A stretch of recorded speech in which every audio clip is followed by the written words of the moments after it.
ایک شخص کی بہن کا انتقال ہو گیا اور وہ اپنی بہن کی تدفین میں بھی گیا۔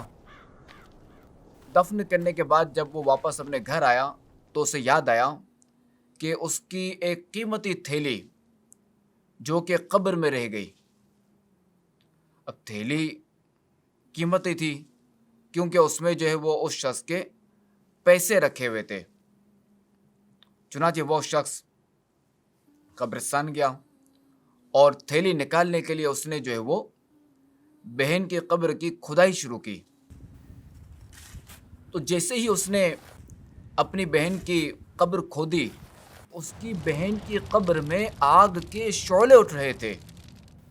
اس نے اپنی بہن کی قبر میں مٹی ڈالی اور روتا ہوا حسرت و ندامت کے ساتھ اپنے گھر آیا اور اپنی ماں سے پوچھا، اے ماں، آپ تو میری بہن کے ساتھ زیادہ رہتی تھیں، میری بہن کیا کرتی تھی، اس کے کیا ایسے کام تھے؟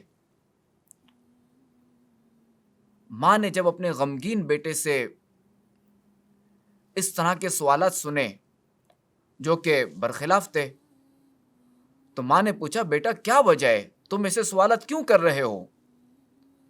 تو اس نے ماجرا سنایا کہ ماں، میں اس طرح قبرستان گیا تھا، اپنی بہن کی قبر کھودی، مگر میری بہن کی قبر میں آگ بھڑک رہی تھی، آگ کے شعلے اٹھ رہے تھے۔ ماں بھی غمگین ہو گئی اور رونے لگی اور ماں نے کہا، بیٹا تمہاری بہن جو ہے وہ نمازوں میں سستی کرتی تھی اور وقت گزار کر پڑھا کرتی تھی۔ تو دیکھا ناظرین کہ نماز میں سستی کرنے اور وقت گزار کر پڑھنے کا یہ حال ہے، تو ان لوگوں کا کیا حال ہوگا جو سرے سے نماز پڑھتے ہی نہیں۔